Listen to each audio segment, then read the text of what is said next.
Then we're talking about the discount cash flow. So basically I show you a discount cash flow model that is dealing with unlevered and then levered properties. And we said that the advantage of those discount cash flow models is that they adjust for risk, or they account for risk, they account for time value of money, and you can account for any other factors you want in, like commissions and changing interest rates and terminal growth and medium-term growth and terminal cap rates and all those factors. Basically, you can pull it all in, and you can arrive not with the market value of the property, you can arrive with the investment value, which is very different.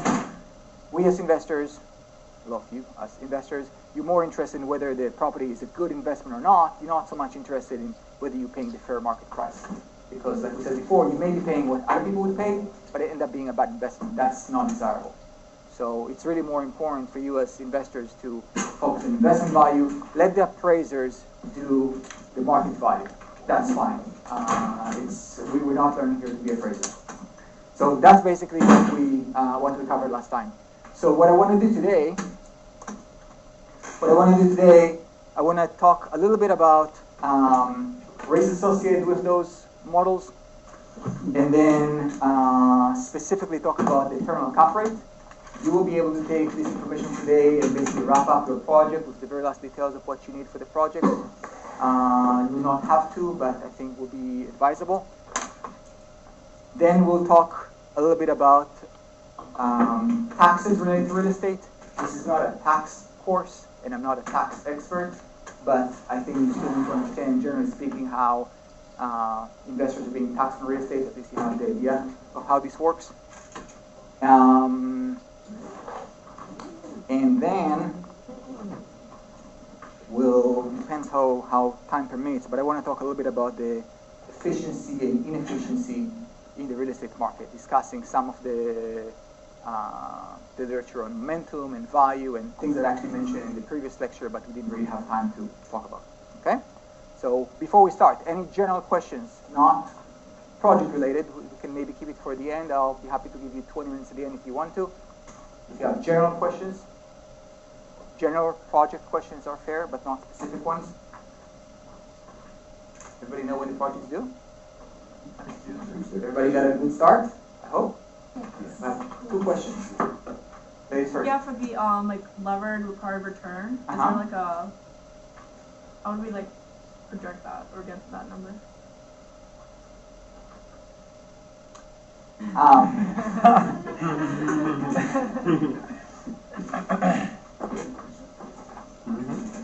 Let me talk about it a little bit, because this is an important issue that I can only give you a partial answer in this course, which is sufficient for this project, and we'll talk about it in more details later, but you still need a partial answer. So think about it. We have risk, and we have expected or required, depends from what direction you look at, of the return. And we said that generally speaking, you have something that looks like this. Okay, that we start with the risk-free. We have the MBSs here. This is very unstable. I don't like that. Got the MBSs here. We have corp bonds. We have real estate, and we have stocks. And we know what the risk-free is. You can always look online, basically, what is a 10-year treasury, which 10 years is probably the most relevant because people that hold real estate hold it for around that time period on average. And you can try to make some fun information about what corporate bonds are returning on average quality, what is that people expect from stocks and why. So on your unlevered, real estate should be somewhere here, somewhere in between. Okay? And then we said that this whole curve can shift up or down based on where the risk-free is. So right now when the risk-free is very low, you're going to have the curve starting from here. And when the risk-free is higher, you're going to have the curve starting from here. So the whole curve is shifting up and down. That's one thing. The other thing that is happening, that is the slope in which the curve is being drawn, depends on the market environment. So for example, when people are not very confident about investment. So if you're during a recession, during economic uncertainty, you have, let's say if the risk-free will be at that point, you have something that looks like that. But basically the gap for the risk-free is narrow, but the gap for the higher risk assets is a lot higher. Because during an environment where risk is high and people are afraid investing, you have to incentivize them in a high way, or basically give them high expected returns in order for them to invest in the market. So for example, and that's basically coming with very low prices, right? Because where's the return coming from? Either you increase rent a lot, well, you can't really do during that environment, or you buy things for cheap, which is really what's happening. During an environment where everybody is very optimistic about the market and feel very certain, let's say if the risk is starting here, you see something that look like that. The gap is basically closing between them. Okay? Now, to answer more specifically about your question, so first of all, this is important that we have this relationship. It can be shifted up and down based on the market environment. One is where it starts, which is risk-free, and second, about how people overall feel about the economy. And I know I said before, the word feel is maybe not so much for a technical report, but really a lot of that is sentiment, really how people feel about the economy. The fact it translates to hard numbers, it's a different factor, but it's really about the feeling. But then about this leverage required return, because leverage is increasing the risk of real estate, you're basically moving along the curve. So this is where you are, real estate without lever, you would be moving along the curve here with leverage. And it really depends on how much leverage you have. The more leverage you have, the more you're going to be shifting towards stocks. Okay? How much? It's hard for me to tell you. It really depends on the particular investment. But you really need to think about what is the difference between how much the market allows you to borrow versus what is the unlevered return on these properties. For example, if the market allows you to borrow at 5% and the unlevered return on your property is 9%, the gap between them is 4%, you can basically leverage every dollar that you're borrowing and get an extra 4% return if things go well. That means something about how much you shift forward. But if the difference is 5 or 6, it means you shift forward even more. Because every time there's a big gap between how much you are expecting on your real estate versus how much the market allows you to borrow, it means that you're picking up some more risk there. The market is not stupid. They're not going to let you earn, 12% return unlevered, where the rest of the market, the bank will lend you at 3%. And if they do, it means that you're doing a risky business. It's fine, but you need to assume you take a lot of risk, so you'll be moving it quite significantly in the rent. Another measure for that is to look at your DCR, the debt coverage ratio. Remember, it has to be above, what did they say in the project? Above 1.3. It can be lower than 1.3. Cannot be. It has to be more than 1.3. Yeah, it can be. Has to be more than 1.3. And you need to think about it. For properties that are safer, you would stay at around 1.3 and you'll be fine, because you do not expect much fluctuations in your NOI. But properties that are less safe, you probably will choose, even if the bank allows you to borrow at 1.3, you will choose maybe to be at 1.4, 1.5, 1.6, simply because you are anticipating some fluctuation in NOI in the future and you want to make sure you be able to keep the building. Mm-hmm. So, I didn't answer your question, but I gave you some guidance. Yeah. Thank you. Okay? So, what is the number? It is higher than that unlevered. Moving towards stock, maybe exceeding it, the more risky it is. We already accounted for inflation here, right? That's actually. When you accounting for inflation, that is where you make your estimations for the NOI growth and things like that. That is where inflation comes into consideration. And inflation is also very highly correlated with the risk-free. Usually when inflation is high, risk-free is high, and vice versa. I'm not saying that they're exactly the same, but they're correlated. Okay?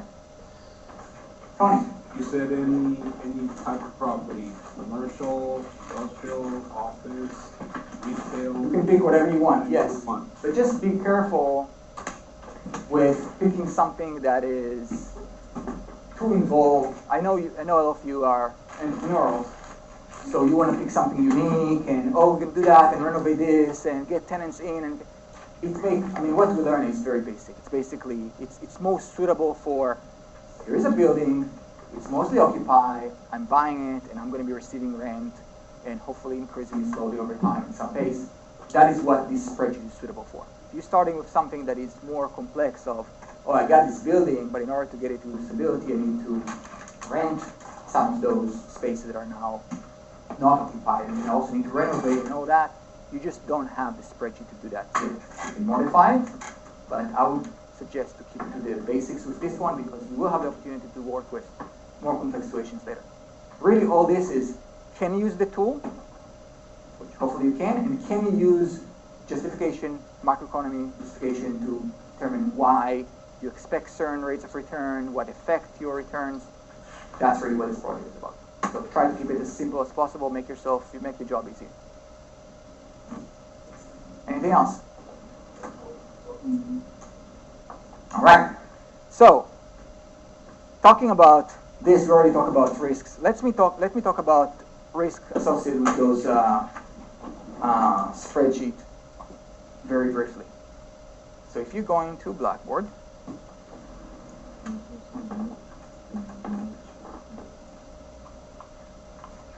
by the way, in Blackboard there are students asking questions and you guys are not stepping in. Please do check your Blackboard every so often and step in and provide an answer. There's some questions there that I know that you can provide an answer to, so please do. We'll go to meeting 6. You can open the one with taxes, but it also has with no taxes there.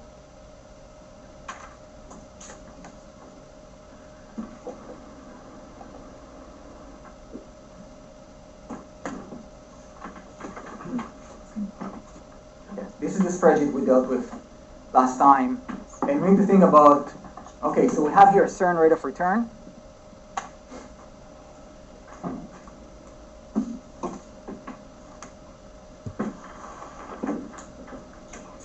And obviously we know that the way we model that is pretty simple. We did not talk about how we model risk exactly, but I do want to talk about just the different factors that would affect that return, just in general, without we even model them. So let's just list some of them, and on some of them we can talk very briefly, some of them in more detail.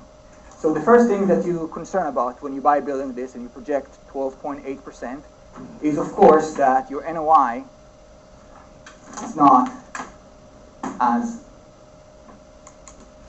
projected. Now, I know when people talk about risk, they always think about what happened on the negative side. So I expected 300,000, what happened is going to be 250. Yes, that's risk. But also risk is really about any variation between what you expect and what's going to happen. So our risk is also that you expected 300, it can be 350. It's something that you'll be welcoming. People don't worry about it. You don't lose sleep over that. But this part of variation is risk. So obviously, if your NOI is not as projected, the returns are not going to be as projected. It's lower. It's obviously going to affect your return on the negative side. And you need to think about what can cause it to happen. So of course, oversupply in the market or very strong demand because there's just tight supply can affect your NOIs. That's pretty obvious. Another one is that we're talking about the overall business risk within your structure, which is tied to who are your tenants. Okay, do you have a diversified tenants, or your tenants only coming, or basically your income is only coming from one source? So, for example, if you are renting to residential building to people who live in this building that all work in a factory just across the street, and then this factory is in trouble and cutting on jobs, you're in trouble. Okay, because basically those people will not have jobs and they will not have rent to pay you. Similarly, if you are renting to a corporation, it's one of those single tenants or one of those that don't have too many tenants, and that one tenant is occupying a very big part of your complex, and they leave either because they want a different location or because they choose to, whatever, they choose not to stay with you. Again, you would have very big change in your NOI for a while. Remember, if you have a single tenant and they leave you, for a while, your NOI is not going to be zero. Your NOI is actually going to be negative because you have no revenue coming in and you actually have expenses coming out. You still need to insure the building. pay property taxes, clean it, all those kind of things. Maybe not exactly the same, but some of the things you still have expenses. That's negative NOI. That's definitely something you need to account for and be prepared for if you have one tenant that the lease with them expire within, your analyzed period, 5, 10 years, whatever period. You need to be aware of that. Of course, that is affected by the length of the lease expirations. A lot of landlords, they would like, if they have, for example, retail space or office space, they would like to rent them in a way that they don't all expire at the same time. So, hey, I'm renting to you for 4 years, I'm renting to you for 3 years, I'm renting to you for 5 years. I'm trying to do it in some way. So basically, at each point in time, I mitigate the risk because not everybody is having leases that expire at the same time. So yes, if you leave, that's okay because I still have everybody else there, and then I have some time to replace you. And then at that time, maybe you leave, and then so you mitigate that basically by having a diversified pool of tenants. So coming from different sources, maybe different companies, and also if you have different leases, you maybe want to stagger them in a way. That is why I love those buildings. When you go and rent an apartment, in somewhere here in Miami or Fort Lauderdale, some of them, okay, I want a 12 months lease. And a lot of the individuals, that is what they do. You have a 1-year lease, and that's common. But if you rent from one of those big companies, they would have a 13-month special, or a 10-month special, or a 9-month special, which basically it's like, okay, we're going to make this special in a way that if you want a year, we're going to charge you so much that you don't want a year. So you really want to stay with us 11 months. And the way they do that is they want to make sure that they have lease expirations throughout the year. So people come to them throughout the year. Some of them sign for 13, 11, 12, and depends on when they time, they are trying to have that their 400 apartments, maybe 40 or 35 expire every month. Out of those 35, maybe half leave and half don't, depends on the type of building, and basically they mitigate that. It helps them in terms of stabilizing the rent, and it helps them in terms of not too much pressure on the building moving in and out at the same time. In some places you can do that, like in South Florida. In some other places you cannot do that. If you're renting to students, that's a big problem. I had students' apartment, that's the very first investment I made here in the United States. They all, every single one of them, move in and out July 31st, August 1st. So when you have a dozen of those properties, good luck. Okay, so 12, I had a couple of friends with me, we paint, we stay overnight, we do whatever, we give a little bit incentive for people to move 2 days early so we have another 2 days. You can do that, but when you have 300 of them, it's a problem. When they all move in and out at the same time, you just take a lot of human capital. And not only that, you say, oh, I'm going to hire help. Guess what? Everybody in town needs help with those 2 days. So it's not like, oh, I hire this plumber to help me, or the guy that paints, the painter's already taken. So those kind of things that are they're thinking about. In terms of management risk, that also is effective NOI. Of course, a lot of companies are giving salaries, that makes sense. But in many cases, they're also giving bonuses and incentives, except that a lot of them do not know how to design those incentives to actually help everybody. So yes, the idea behind it is that if I just pay my manager $60,000 a year, whether they do well or not, they're going to be fine because they receive the same amount. So really all that manager need to do is not to really screw up. If they screw up, they're out. But if they're doing just okay job, they're probably just going to keep the job and everything is they get their salary and that's it. So you want to say, you know what, how do I incentivize those managers to increase my NOI? And some people tie their salary, part of that will be a salary, and part of that will be a percentage of revenue. Or some of that will be a percentage of NOI. What do you think is the problem with that? What do you think is the problem, for example, when you have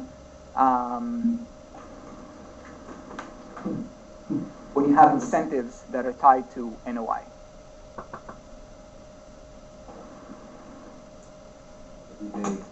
They might not reduce their costs, they might cut corners. Exactly. Yeah. Okay? If the manager is being incentivized by NOI, basically, which is revenue minus expenses, they would not do all the things that they don't have to do right now, but need to be done because over time they just. So, for example, if this is a stair and there is, it got chipped here in the corner, well, you don't really have to take care of that because it's fine even without it. But then if there's a little stain here in the carpet, well, you don't have to fix it right now. And then those things start accumulating, and all of a sudden, they have high NOI for a while. They may be with you for 2 or 3 years until all those things accumulate. They charge rent, the expenses become low because they don't take care of the ongoing things, so they get a high bonus. But of course, 2 or 3 years later, all of a sudden your building is going to show. And, this stain and that cheap stir and whatever it is accumulate, and you're not going to be an attractive building anymore, and then you need to invest a lot of money in order to basically regain your clientele and charge high rents. So putting the incentives on NOI is not necessarily the way to do that. If you're talking about putting the incentive on revenues, anybody know the problem with that?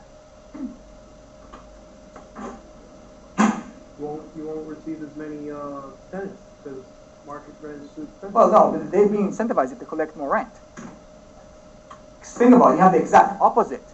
They would spend so much money on marketing and improvement in order to attract those extra people that will give them a little bit more rent, that then to affect your NOI. So what I'm trying to say is that when you give an incentive to your managers in order to boost your NOI, you really need to think about what is it that you try to incentivize. And sometimes you need to have some combination of both.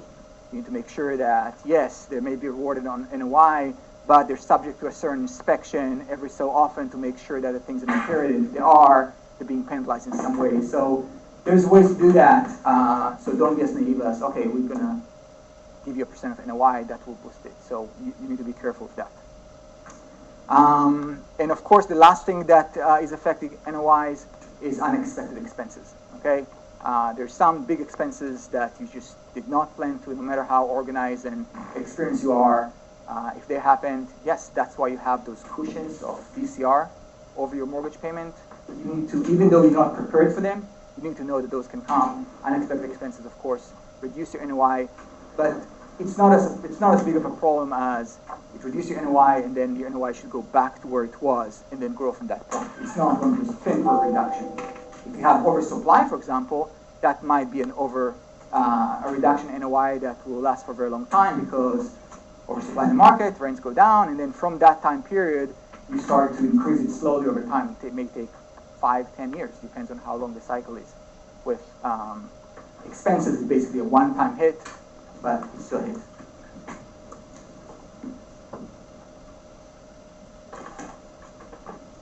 Okay, the next risk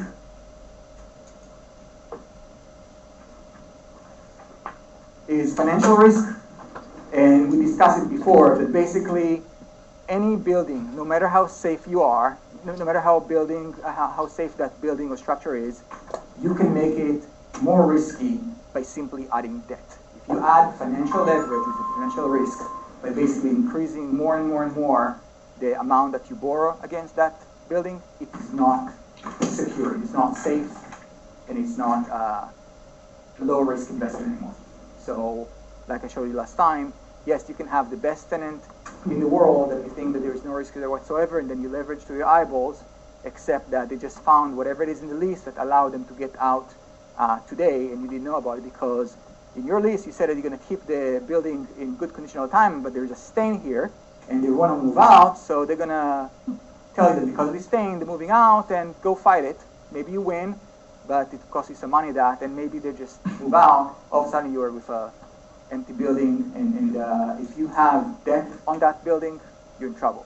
So financial risk basically increase the risk on any building, and it's your control basically of how much you want to increase that risk. And you sort of with higher or low level of leverage. Liquidity.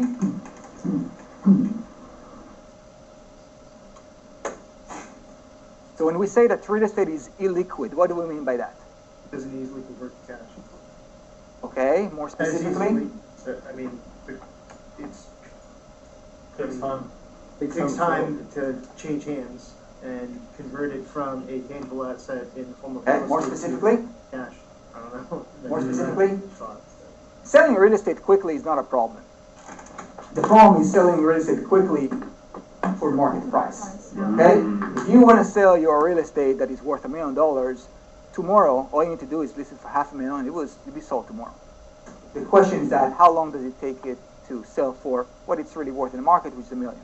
And of course, during times where the economy is weak, you can take much longer than when the economy is strong. So liquidity is obviously a risk that when you want your money, you don't necessarily can get it out quickly. However, it's not so much of a risk today because we have a lot of financial tools that can allow us to get the money out of a real estate without selling it. So for example, you can take a line of credit against the property, you can refinance. So if you really need money, if that is what you worry about, you need money right now to do whatever else, you don't necessarily need to sell your building.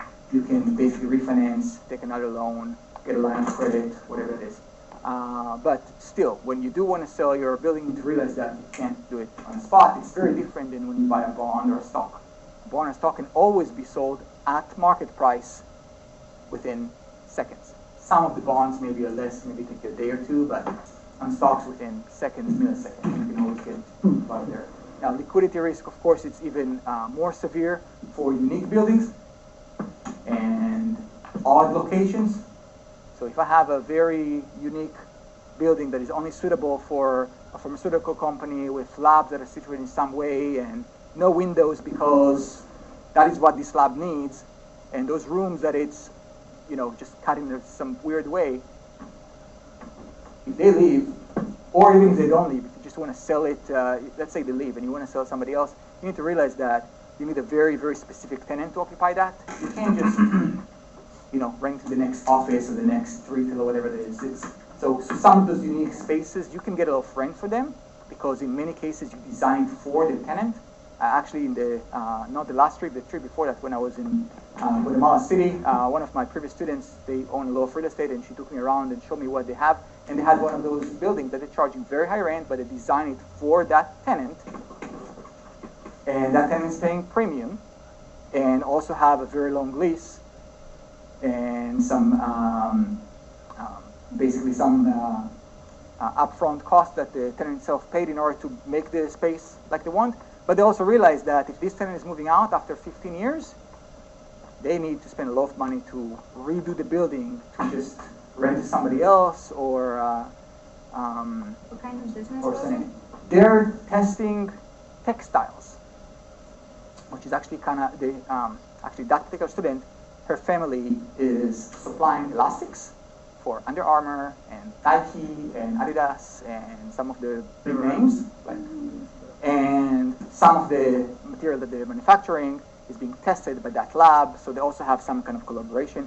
So they need to test it, for example, for strength, for color, and they do it in the machine they have here is crazy. Like you have to have those very special rooms and temperatures and no windows and all the kind of things that they describe. This is the kind of structure. So you get more rent, but you have liquidity risk. When they're out, who are you going to rent? But it would make sense to do, like you said, like a 10 or 15-year lease at least. It has to be long, yes. It has to be long. And it has to be above market price to, basically take into account the fact that if they don't renew, you can take some of this extra return and convert it into something that's more usable to other businesses. So, yes. Yeah, everything has a price. It makes sense, right? I mean, those places still have places to do business. You just have to pay more because you realize that it's a very unique space.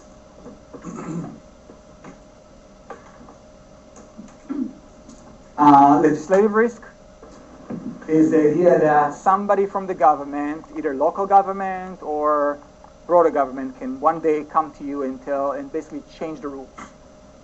Now, it's much more of a problem in Venezuela than it is in the United States, but it's still a problem even in the United States or anywhere, right? If you think about it, it doesn't have to be a big change of rule. All of a sudden, it'd be, interest rate reduction. Next person come and say, well, we don't like that. The House, Senate vote. Okay, people cannot deduct interest from the taxes anymore, and all of a sudden it affects the value of your real estate. Up, down, depends on what kind of real estate you own and who is your target audience. But that can change the value, within a very short period of time. The same thing can be with you have your county that all of a sudden decide that, well, the property taxes instead of 1.5%, now they are 2% because we have these unpaid liabilities that we need to catch up on, and this is the way we're going to be collecting money from people. So changing of taxes, that is pretty common. The other thing, of course, can be the change of zoning. So you thought that you have the only building in this area where you can build retail. So it is very viable for building that retail space, and all of a sudden the government said, well, you know, next door you can build retail too, because we're okay with that. Well, your site becomes more viable just because they said, now you can do that. We see that a lot in Israel. People own lands, and I think I give you that example, own piece of lands that you cannot build any structure on them whatsoever, supposedly farmland, unusable. All of a sudden you get a letter from the county or from the city and say, your land is being permitted. You can build on that now. Whatever it is you can build. And if it's somewhere in a good area, all of a sudden it's worth from nothing. It's worth a lot of money. Okay? So in basically somebody's decision from local or more broader government, the value of a property, and those things, you can't really anticipate them.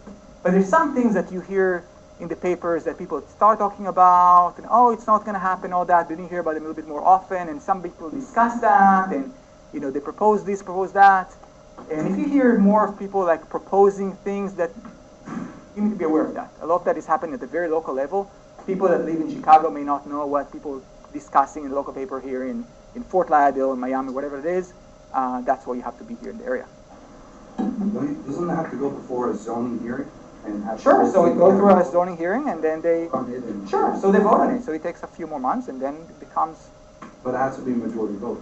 It Okay. can't just be changed by one person. Sure. Yeah. Yeah, so yeah, I mean, right, government, or whoever it is, the committee. So yes, it's not one person, but it can still happen. And it happened a million times before. For good reasons, for not so good reasons. Yeah, I'm not saying it's one person, right? We don't have a king here that just say, this is the way it is. There's a process, and yeah, things will change according to that process. In Miami, one of the issues that we see is historic property, and you know they may affect the value of a lot of properties, and people don't really have a say in it. Because they're protected, and there's different rules about them, basically. Yeah, and then they try to incentivize it by saying, okay, you cannot do anything with this property, but you can sell the right to other properties where, because you can't do anything here because it's historical, on this other building, instead of building 30-story, you can now build 35-story. So you basically sell that right to a different building. So they try to compensate for that. Hard to do. Yeah, but it's, first of all, it's hard to do that, and besides, it makes construction very inefficient because, you know, there's a very fine line of what is historic and what is just old. And there's some people that go to the extreme, like everything is historic. And guess what? Not everything is historic. There's some stuff that's just old. Versus the other side is like nothing historic. It's like, no, there's some structure that really should be preserved because, so where's that line? 2 people, 3 opinions. Right? So, but yes, it's an issue. Another issue, I'll give you an example. Maybe I don't think I said it in this class. When I was in Lawrence, Kansas. Okay, another story about Lawrence, Kansas. Lawrence, Kansas. So they have these sorority rows, fraternity rows. Okay? Basically in an area where very close to the bars, well, 2 blocks, I guess, from the main street. A lot of sororities, fraternities, and then the street basically ends with some very nice Victorian houses. Those houses that are very big, old, very pretty, etc. And usually wealthy family live in those because they're expensive, they're big, and they're in good location. Until people realize that, well, here's what we can do. We can buy those beautiful houses that are now 7 bedrooms. We chop it into whatever it is we want because there's 2 living rooms, we need 2 living rooms. This room is too big, let's make it into 2. And this nook where the stairs connecting the bathroom looks like a small study, so and basically make it from a 7-bedroom to, I don't know, 12-bedroom. Okay, not that hard, basically putting a few walls.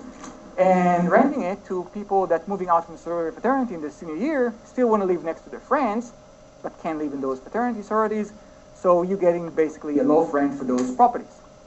Okay? So you buy for whatever price, you invest some money in it, and all of a sudden you get 12 times rent. Sounds like a great idea, right? Yeah. So one person does it, another person does it too, and all of a sudden you start seeing more and more of those happening. Now if you're a wealthy family that lived there for a while in one of those nice Victorian houses, and your neighbors become a fraternity, right? I think there's a movie about that. Yeah. Neighbors. Yeah. Okay? What are you going to do? Are you going to be happy about it? No. You're You're not going to have relatives. And some of those people, especially in places like the Midwest, they have connections, and they're talking to some people and say, okay, let's try to pass a law that changed that somehow. So basically they went to the city and said, hey, you know, there's a problem here. We don't want to have, you know, those 12 bedrooms, you know, fraternity house right next to a house. It just doesn't make sense. Can we do something against it?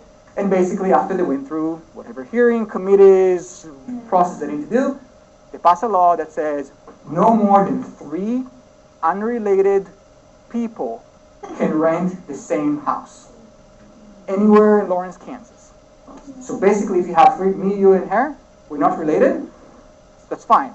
We want to add him. If it's not related, we cannot rent the same house. But like, what if it's a huge house? I mean, aside from the fact that they just I'm not saying this is right. I'm talking about legislative risk. I'm saying this happens. Yeah. And basically, the fact is that now you rent it to 12 people. Each one pay you $400 a month.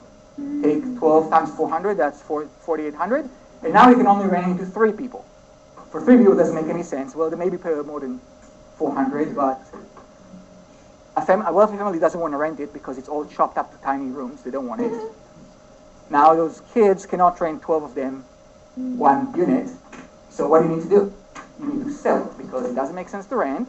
You need to sell it. And in order to sell it, first of all, there's a lot of them on the market at the same time. So everybody want to sell. Small town, you have all of a sudden, you know, 20 of those houses on the market at the same time, all selling for high prices, and you need to invest the money to reconvert them back into something that is attractive. Okay? So, call it legislative risks. Yeah, the government basically decide, for good reason or not, this is what is applicable there. I know they did a very similar thing in Chapel Hill, North Carolina. So those things are common. So when you start hearing, if it happened in Chapel Hill and in Lawrence, and you're in a different city where you start seeing it happening, you maybe want to see, well, is it long-lasting or not? So again, you can't necessarily anticipate that, but you can see things happen before, and imagine maybe they can happen in your place too. And then the last one I want to talk about for much longer is about the terminal cap rate, or the risk associated with terminal cap rate. So, obviously, when we have this Excel spreadsheet, we had our terminal cap rate here calculated in some way, and we assumed to be 7%. And the way we did 7% is basically applying that going in cap rate. We applied some premium to the next investor we discussed last time. We got the 7% cap rate. Now, this is assuming that market stays equally good or equally bad, or basically market stays stable for this 8-year period. Except that markets do not stay necessarily stable for 8-year period. There are things that are changing. And if you look at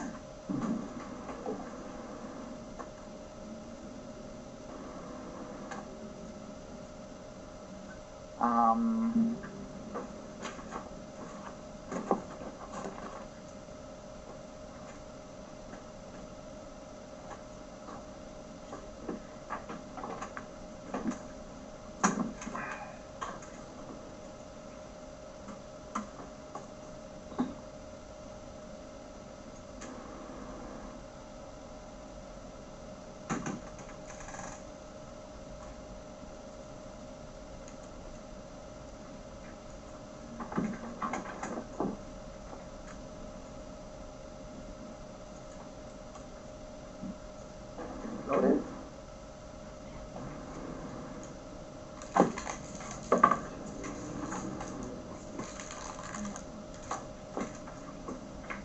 I guess it's in my Right there on the arrow.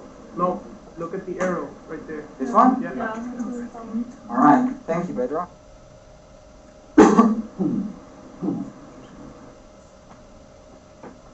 So we know, just by looking at those graphs that I showed you last time,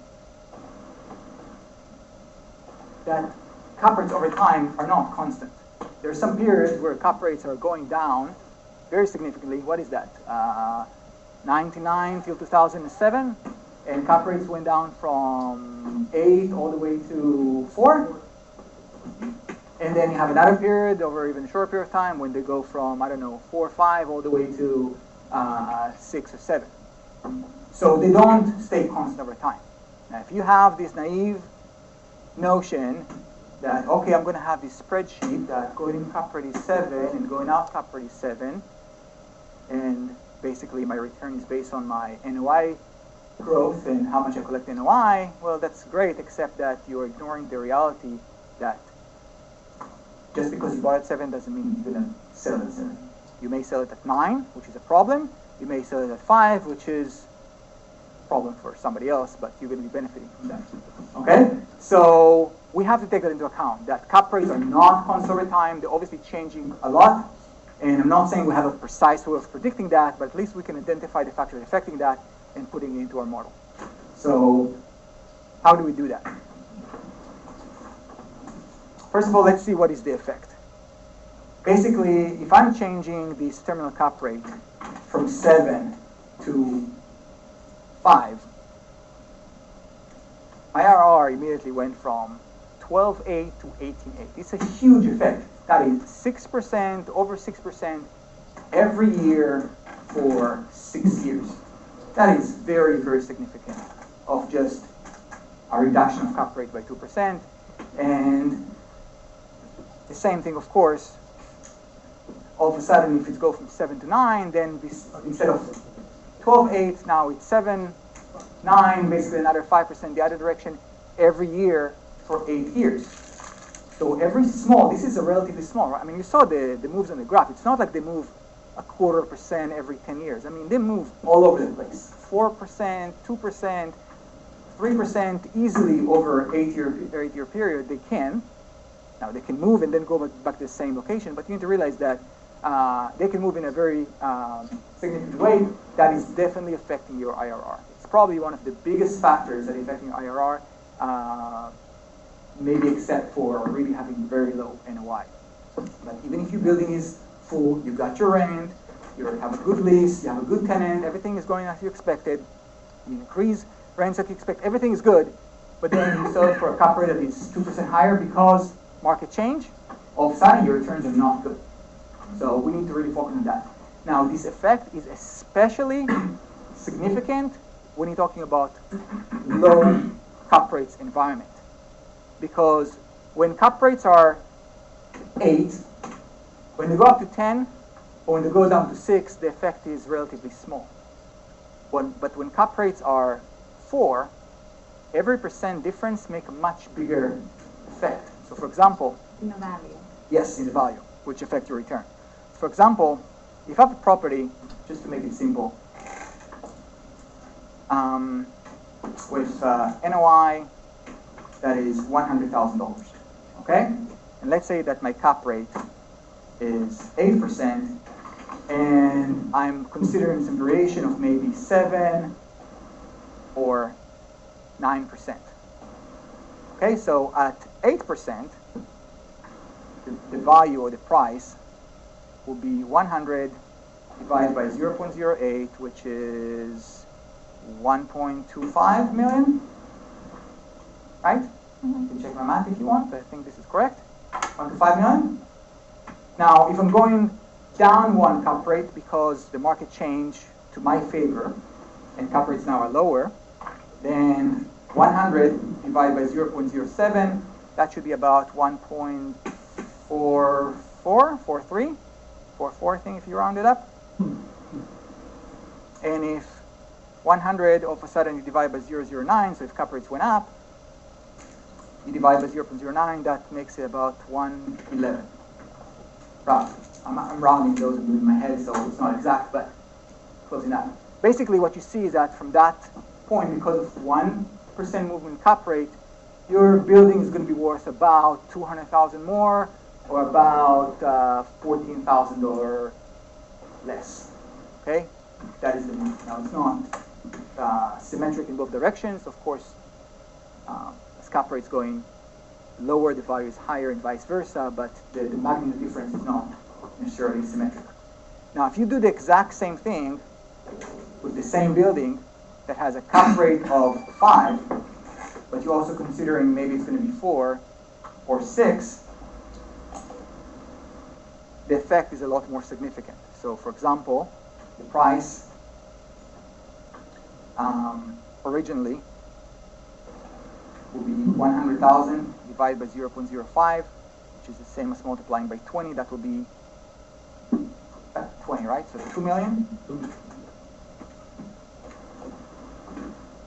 But if you take 100 divided by 0.04, that's like multiplying by 25, so it's 2.5 million. And sorry, we don't have, yeah, we have 5, 4, and then 6. 100 divided by 0.06, that is 16.6, so 1.66 million. Basically, we see here the effect is a lot bigger. So the value is going to go up a lot more, in this case, 500,000. Even in percentage terms higher, but 500,000 basically compared to 200,000. And in this case, it's going to go down by 350,000, when here it only went down by 140,000. So as you're talking about interest rates that are even lower, or cap rates that are even lower, every change in 1 point cap rate has even a greater effect on your building, which is especially important right now, because right now we're talking about the lowest cap rates ever. Period. Cap rates right now in the United States are the lowest they've ever been. Maybe not like today, but sometime in the last quarter or in the next quarter, they're basically hovering around the lowest rate ever, which means that you are extremely sensitive to the fact that what happens if cap rates are going up. So at least we need to be aware of what can cause that happen. So are we aware of the problem? So the Yes. variation is normally on property value, not on rentals. Yes, your tenants don't care what the cap rate is, right? They're gonna pay you fair market prices. So usually there's no direct correlation with rents. The effect is on your ending selling price, which will affect your return. So that's how you do cap rate analysis when you figure out the price of the property, not. Right? I mean, how this value right here, we'll go back. This value here, remember how we determine how much we're going to sell the property? 4.6 million? It's basically determined based on this cap rate. So not changing any of the NOIs just because of this 7% cap rate or a different number, it will affect this value. And then this value the projector receive for your property would affect, of course, your return. So yes, it does not affect your rent directly because the students that's renting in Lawrence, Kansas, or wherever they are, or people here that's renting an apartment, they cannot care whether cap rates are going up or down. All they care is that I have a 2-bedroom, 2-bath unit, and a fair price for that in this market is $2,500, so that's what I'm paying. If you charge me too much, I'm going to go rent to somebody else. If you charge me too little, I'm going to stay here forever. So yes, it does not affect the NOI. Do you calculate the cap rate based on the price you paid for the property or based on what you can sell it for? What you can sell it for. Okay, because you have the going-in cap rate, which is what you paid for the property. That is the number right here, the going-in cap rate. Remember, that's coming from our pro forma.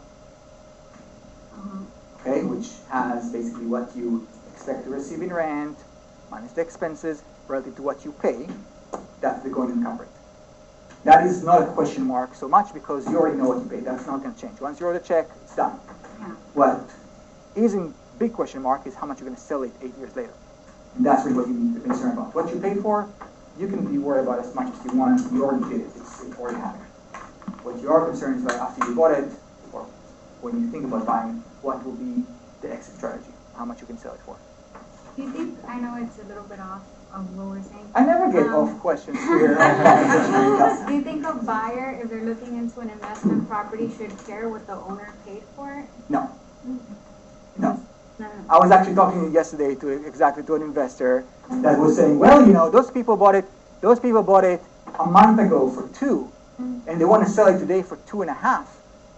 I'm not going to let them make that much money. It's like, you should not care how much money they make. They got a great deal. That's their benefit. All you should care is whether 2.5 million is a fair price for you. And if it's good enough for you to make profit in the future, then you should pay 2.5. Don't be, how I'm going to let them make $500,000 in a month. Well, good for them. Okay? They got the good deal before you, so if you want to Had take a them, realtor pull that move on me. Oh, but your seller paid this. Why does he want to make it's this? irrelevant. It's irrelevant. Yes, it's simply irrelevant. So yes, realtors, I love them. Not those that sit in my classroom, of course, but other real estate agents. They're either they say it because they're ignorant, or they know that it has no real effect, but they count that maybe you are ignorant, or maybe so. But it's irrelevant.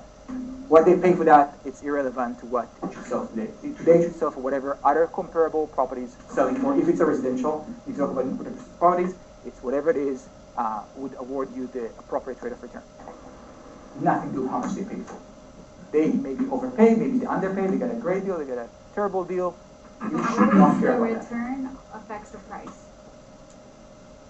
The return that you would like to get in the property is. Okay. So, where were we? Depending on the risk of the property. If it's low risk, you could Of course. take into consideration paying a little bit more. Yes, that would come into consideration into your cap rate. That's it. I'm going to let you ask one last question, then I'm going to get back to whatever it is that I forgot what I was talking about. Okay, so I know that you mentioned, like, if your going in cap rate is 7%, then obviously you can't expect your going out cap rate to be like 7%. It may be, but you need to be aware that it might not be. Okay. Because the only way that you bought at 7 and stayed at 7 is that either it did not change, or it happened to change and then end up at the exact same spot. What is the chance of that happening? Most of the chance, it's changing all the time. So it's not going to be that. We know that. So it's changing all the time. Most of the chance is going to end up higher or lower. And you need to realize that if you're very low already, the chance of it ending up higher is actually more than the chance of cap rate ending lower. Right. So that's why we need to look at what affects that. So I need to collect my thoughts again. You were talking So about let's- the going in cap. I'm sorry? Oh, I was just reminding you where you were at. Which is We were where? talking about the going in cap. Okay, so we want to talk about, so going cap is given, we want to talk about what determines the terminal cap rate. So let's think about that. We discussed last time, or maybe the time before, I don't know, and we said that the return on any investment, but specifically when we talk about real estate, it's basically equal to the cap rate plus the growth of NOI. Okay, so if your cap rate is 6%, you can grow your NOI at 3%, 6 plus 3, that's 9. That should be your unlevered net of commission, net of taxes, ignoring it, like in a very simple word of just unlevered, no commission, no transaction, your return should be 9%. Okay? We also know that if you're an investor and you want a certain rate of return, you make your decision, especially if you're an intelligent investor, you make your decision based on what you can get in other places. And the very first thing you want to look at is what is the Treasury 10 years paying. That would be one factor. And you say, okay, if I'm investing in real estate, I want to get at least what the 10-year Treasury are returning, because if not, I'm going to go invest in 10-year Treasury. No risk, the government is going to pay me like a clock, I'm going to have no liquidity issues. That is the very minimum I want to get. And I want to get something extra, because obviously I'm taking risk by buying real estate, I'm getting some headache, there's some illiquidity, management, registration, all those other things can happen. So 10-year Treasury is not enough, I want to get something extra. Let's call it, or the textbook will call it, it's basically the risk premium. Okay, so the return that you will get is the cap rate plus G. The return that you want to get is the treasury rates plus some risk premium. And we'll talk what effect this risk premium over time. But basically, those are pretty simple equations. Now, if you equate them both to each other, you're going to get that cap rate plus G equal treasury 10 years plus risk premium, right? Because they both equal R.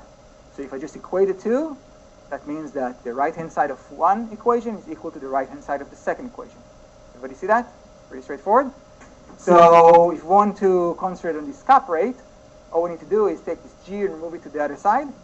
So we have that the cap rate is the treasury 10-year plus risk premium minus G And more specifically, if we talk about general terms, we talked about the fact that in the long term, you can increase NOIs at the rate of inflation, so we can replace this G with the rate of inflation.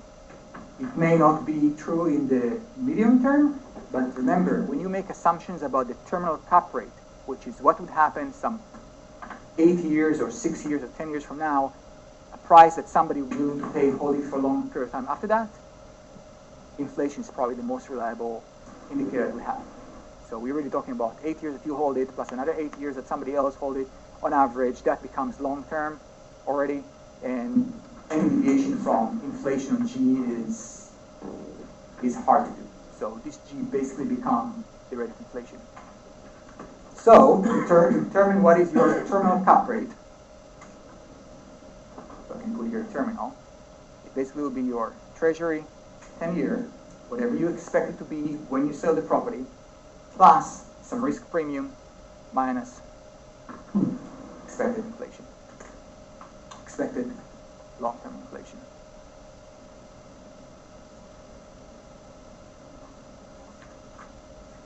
So let's look how, first of all, any questions on that? The math is pretty simple, but I really decided the math. I want you to understand the idea. The first equation, again, it's the return that you will receive. Second equation is the return that you want to receive. You equate the two, because what you want should be equal to what you will get on average. If not, you should not get into those deals. You move things around. Because you look in the long term, G is equal to basically expected inflation, and that should be your terminal cap rate. So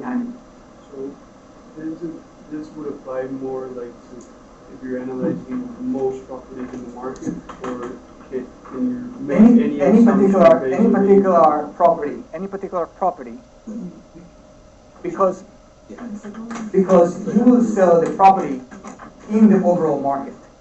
And if cap rates in the market are going up by 2% or whatever it is, the cap rate of your property is also going to go up. And if cap rates in the market in general are going down, your cap rate is also going to go down. Your property is not isolated from what happened in the market. So yes, you can use this macro original effect of what happened on the whole market around you to make an estimation on your property. So no, it's not just your property. Except it's missing one thing here when you're talking about your property.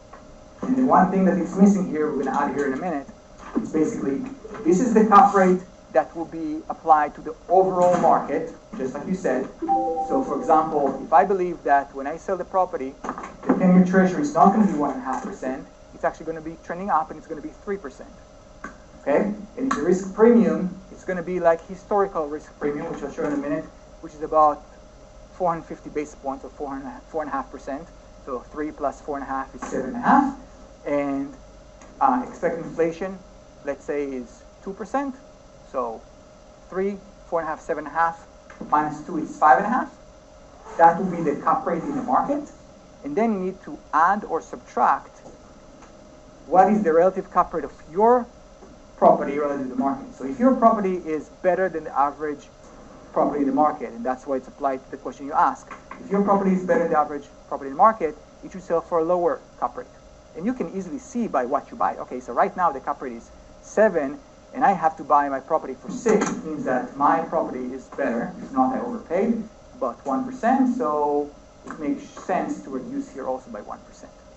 And vice versa. If your property is a property that is trading for a higher cap rate in the market by 1 or 2%, whatever it is that you bought it for, it also makes sense to add this 1 or 2% here at the end.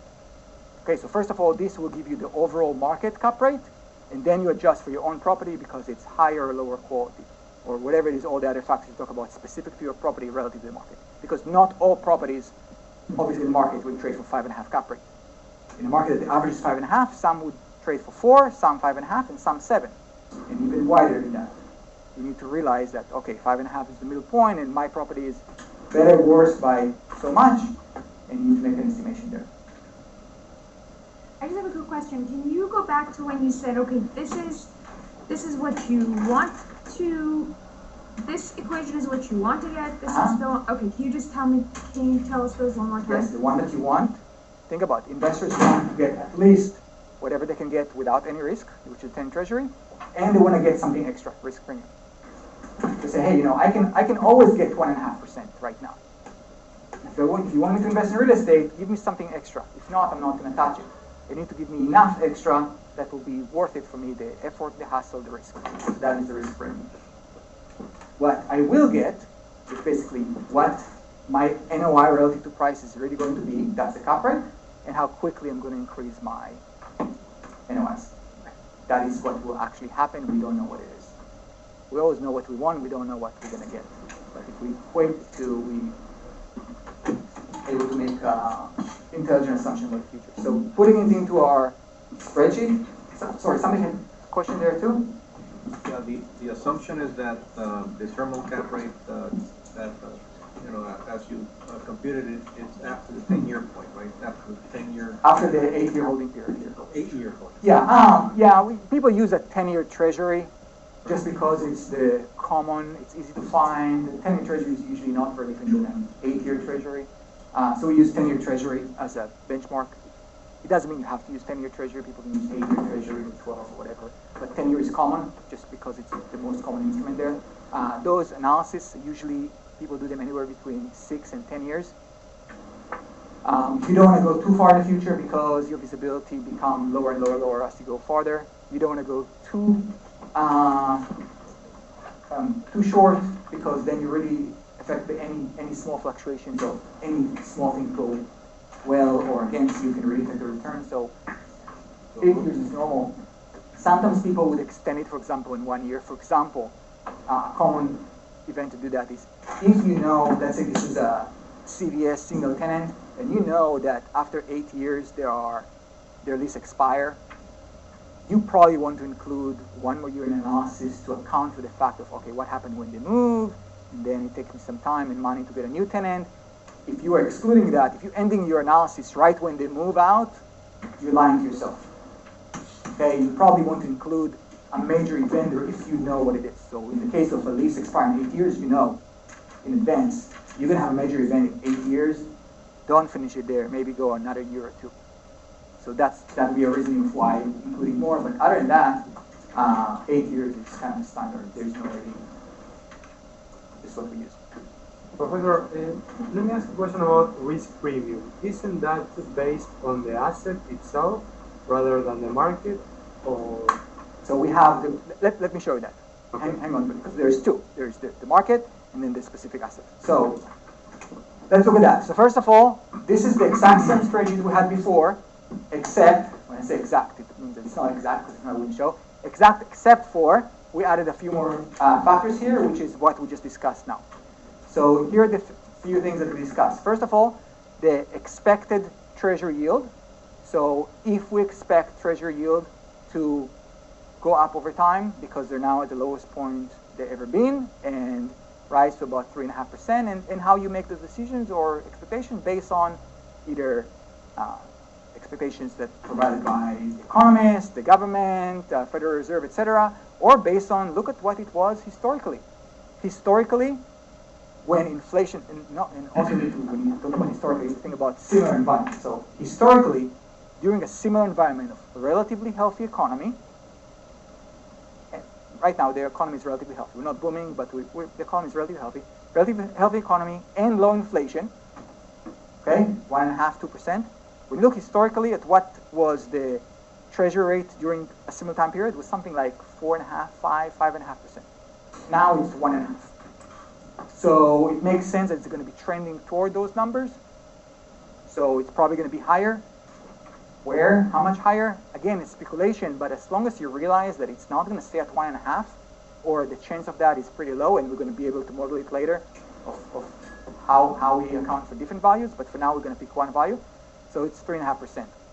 Long-term expected inflation, again, based on either estimation by the Fed or whoever it is, the authority of that, this is pretty simple.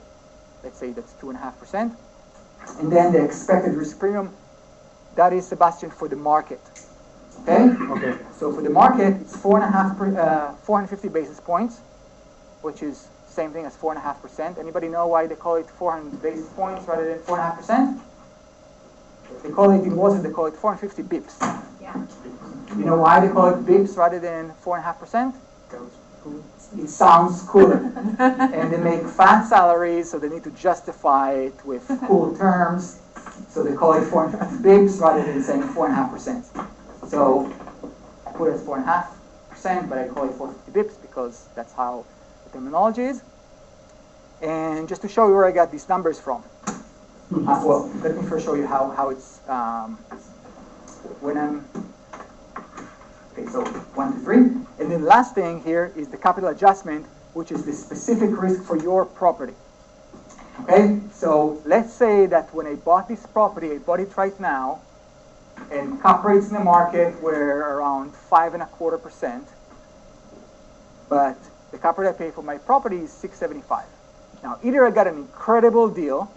Of course, everybody thinks they get an incredible deal, but in most cases, we pay fair market prices. So the reason that somebody allow you to buy for a much higher cap rate than the market, it's probably because this property is below average quality. And the spread between what the market is and your property at the time you bought it was about 1.5%.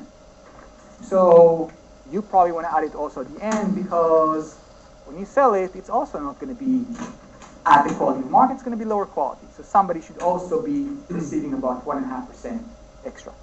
So when you add those all factors together, and we made it so it will be equal 7 because we dealt with 7 before. 1 second. When you add them all together, we have basically, first of all, we have the treasury plus risk premium, which is that number. I divide by 10,000 simply to convert 450 into 0.045.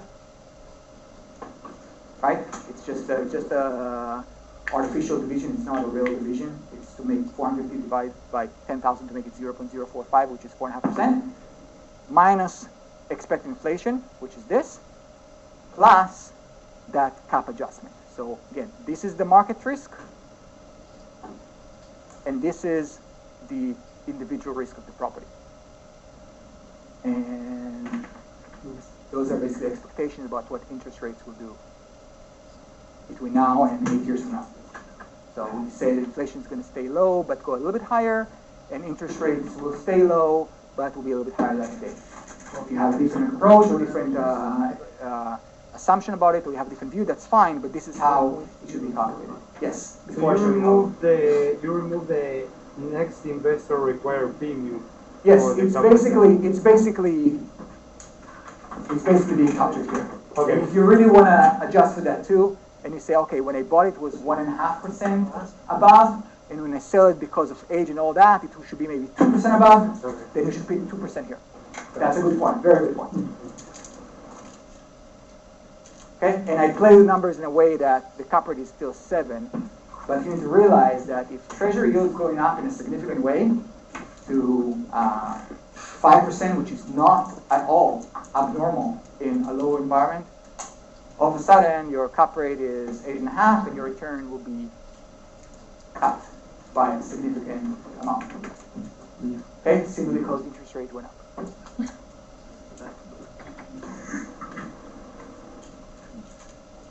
I still want to talk about this,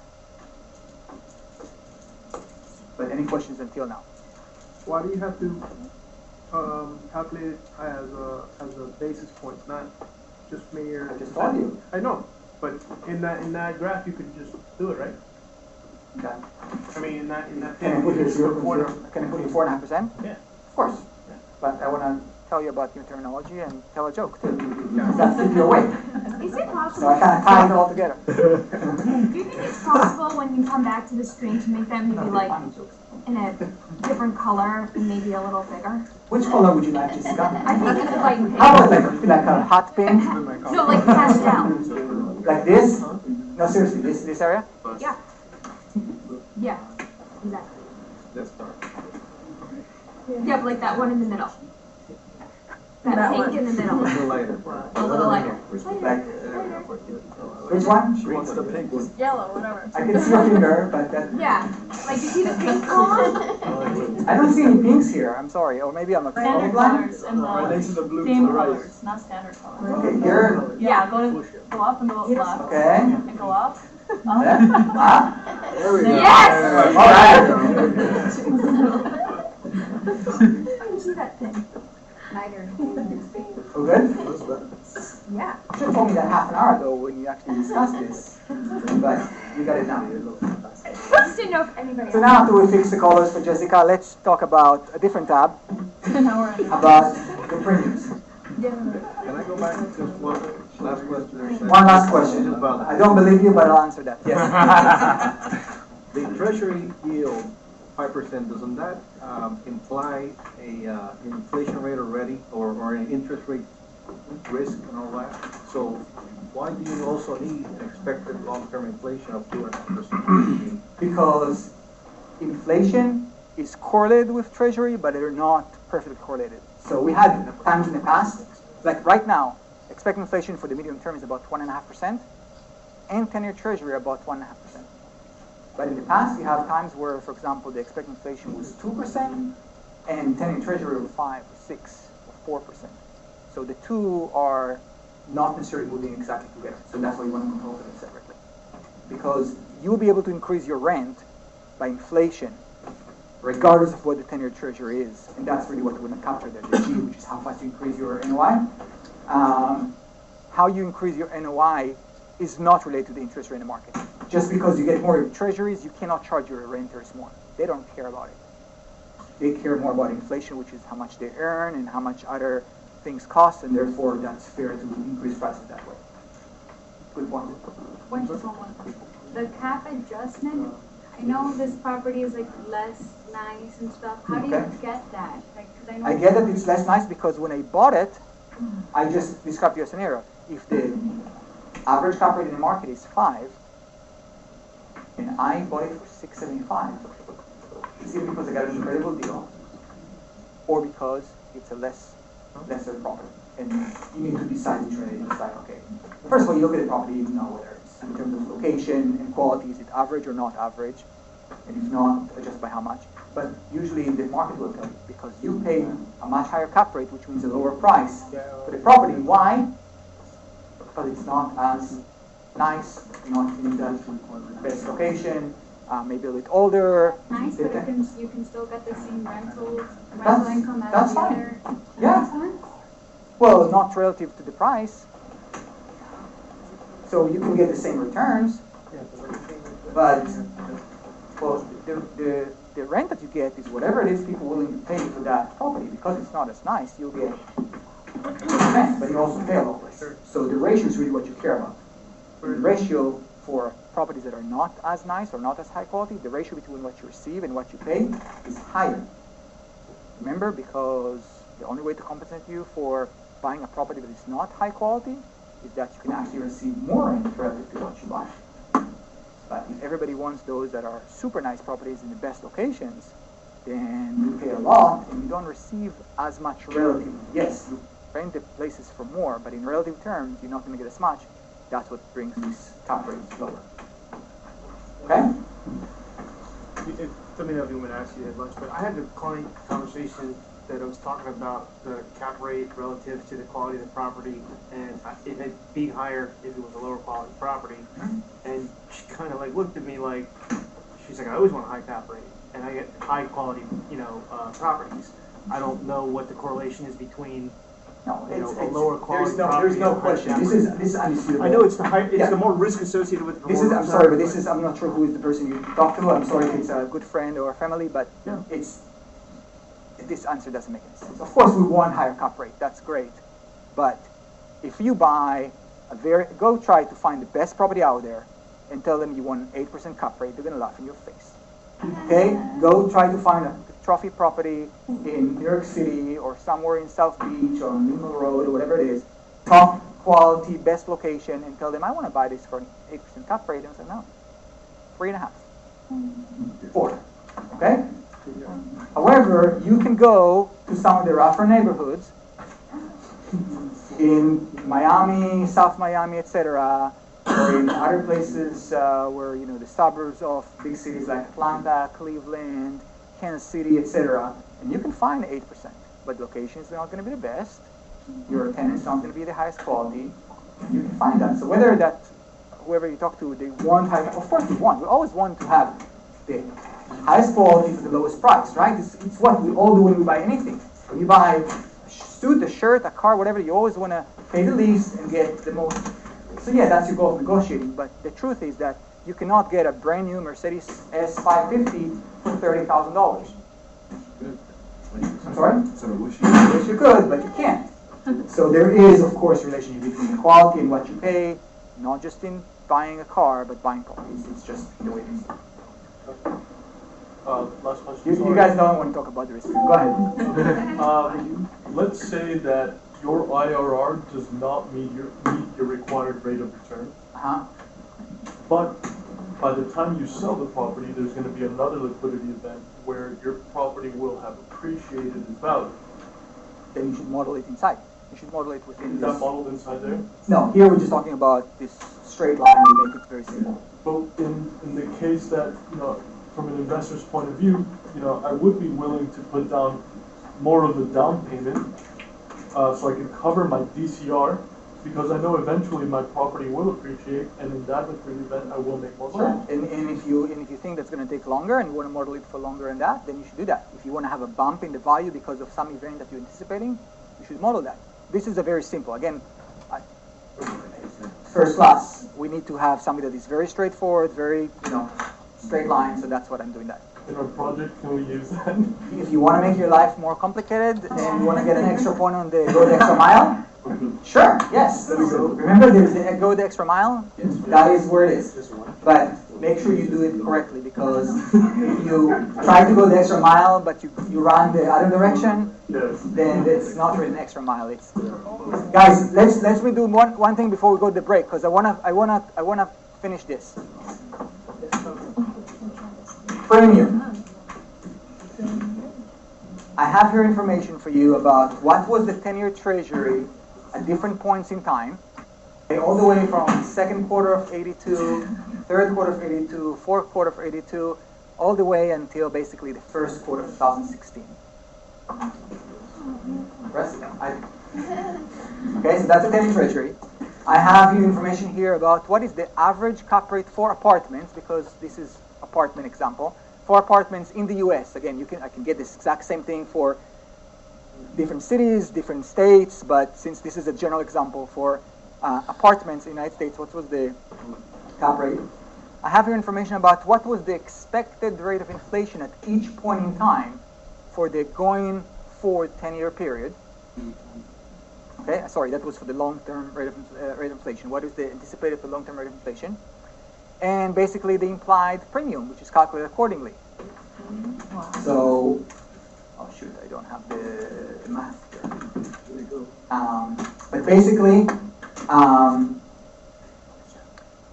when you have a cap rate,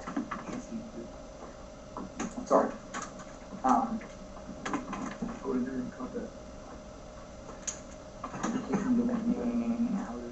do that? Freeze, top row. Okay, so let's go here, for example, to the year 1999. Basically, we have a 10-year treasury that is 6.5, and cap rates are 7.5 in an environment where inflation is 3.1. So basically, what I'm saying here is that if you invest in the average property at that time, you'll get your 7.75 cap rate, that is the yield. You'll also be able to increase your NOI by 3.1% on average if you increase at the rate of inflation. That together will give you 10.85% unlevered. And if you want to know how much it's above what you can get on unrisked investment, you subtract from that whatever you can get on 10-year treasury. And you get your 442, which is this number here. Okay? So this is how I got those numbers. Now, first of all, look at that. 1999. That is a low environment for inflation, right? Basically, tech bubble, good economy, whatever it is.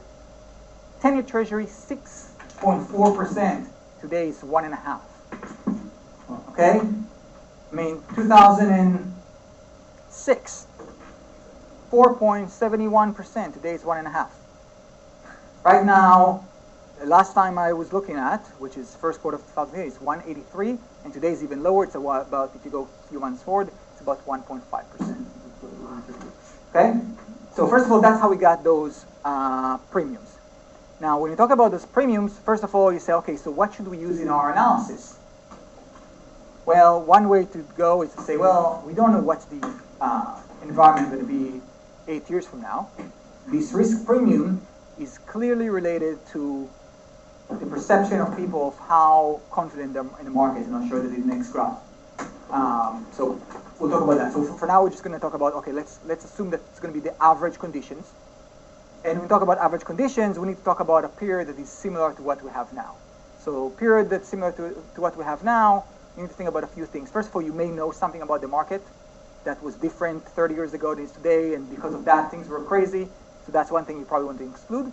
Another thing, of course, is talk about similar inflation environment, because inflation is a huge part of risk investment. So when I average the numbers between right now and all the way going back to 1990, which again, low inflation environment, the average risk premium was about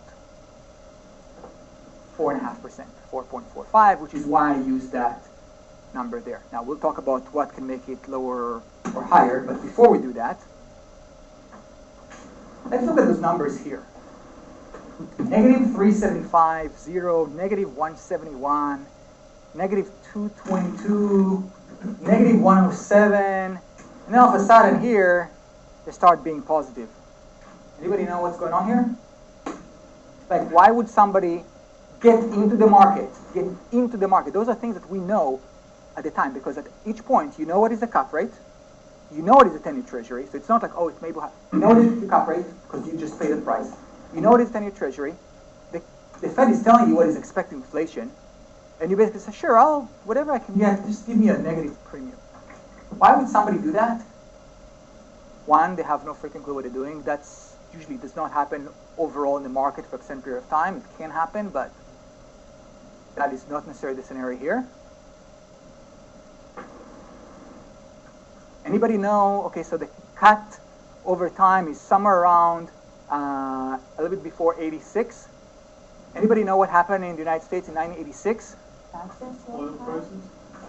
86? Savings and It loans. was the stock market crash. I'm sorry? The stock market crash. That's 87. Savings and loans. But even if the stock market crashed, people did not anticipate it, 7 years before that, right? Wasn't it interest rates that they became floating or something? Guys, the biggest tax reform in the U.S. modern history was in 1986. Okay? And in 1986, they changed the tax rules in a very significant way. One of the ways that they changed it, and you read about it in the book, I know you have because you read the book, right?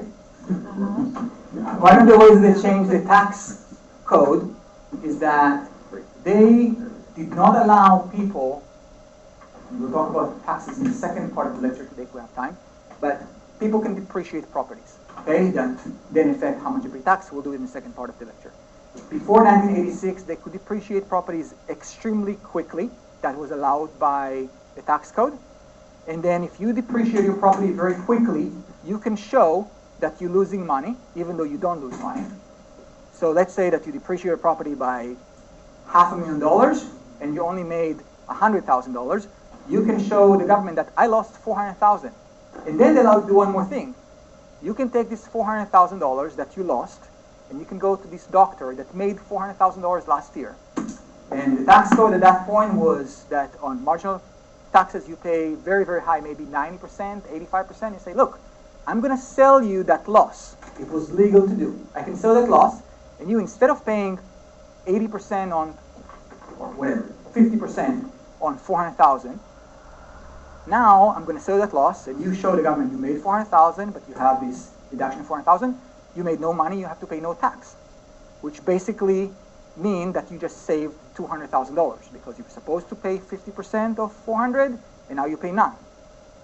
Now, because I'm doing that, I'm not doing it because I'm a nice guy. I'm doing it because I'm a businessman. So you save 200,000. How much would you pay me for that? How about 150? You still save $50,000, and now I made 150,000 that is totally unrelated to real estate. That is not reflected there. So the idea here is that prior to 1986, people bought real estate simply for tax reasons. Whether the real estate itself was giving you lousy return was a whole different consideration. Yeah, whatever, we have this building. But we can depreciate really fast. Whether they're people that paying fair rents and all that, it's secondary. We can basically have such big tax write-off that we can sell to other wealthy individuals at very high marginal tax rates. That's worth a lot of money for us. So we're willing to basically lose money relative to other investments because we make it on the other hand. So that's why if you know nothing about the tax code, if you know nothing about the real estate environment and all that, you may make the mistake of, oh, what is the average cap rate over the whole period? And you go all the way to beginning, and you get a very different number because you basically average those early time periods that are just not relevant to what we're doing today. So you need to be careful about those kind of things. Now, let's take a 40-minute break, come back. I want to talk about what affects those premiums, so you know when it should be 450 and when it should be higher or lower than that. Guys, we have one last thing. We have a guest today in class. His name is Oded, and he's considering whether or not to take our program. So if you can be nice to him, just fake nice to him, please, and tell him some lies about how great you are, I will appreciate it. Thank you.